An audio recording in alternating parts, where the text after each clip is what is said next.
అందరికీ welcome to చరిత్ర vlogs and cooking. నేను ఈరోజు మా ఫ్రెండ్ వాళ్ళ ఇంటికి వచ్చాను. మా ఫ్రెండ్ మీకు పరిచయం చేస్తాను. తినే మా ఫ్రెండ్, తన నేమ్ అనుష. తను మనకి ఈరోజు బీట్రూట్ పచ్చడి చేస్తుంది. ఎలా అనేది చూసేద్దాం మనం కూడా. క్లీన్ చేసుకున్న బీట్రూట్ని కట్ చేసుకుని పక్కన పెట్టుకోవాలి.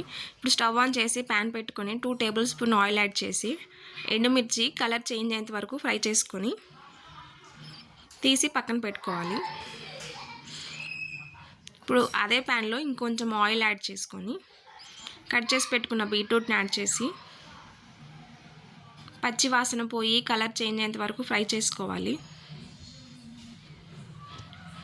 ఇలా ఫ్రై అయినాక తీసి పక్కన పెట్టుకొని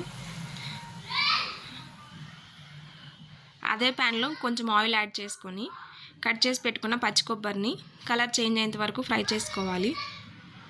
అవి ఫ్రై అయినాక తీసి పక్కన పెట్టుకొని అదే ప్యాన్లో కొంచెం ఆయిల్ యాడ్ చేసుకొని శనగపప్పు, మినప్పప్పు, కొంచెం 1 స్పూన్ ధనియాలు యాడ్ చేసుకొని ఫ్రై చేసుకోవాలి.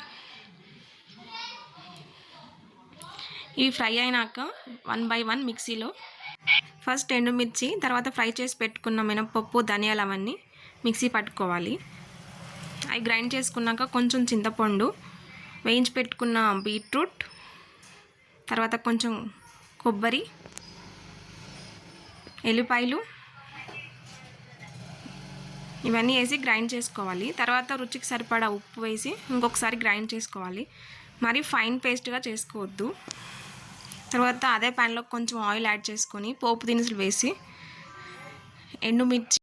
రెండు ఎండుమిర్చి తుంపి వేసుకోవాలి. కొంచెం కరివేపాకు యాడ్ చేసుకోవాలి.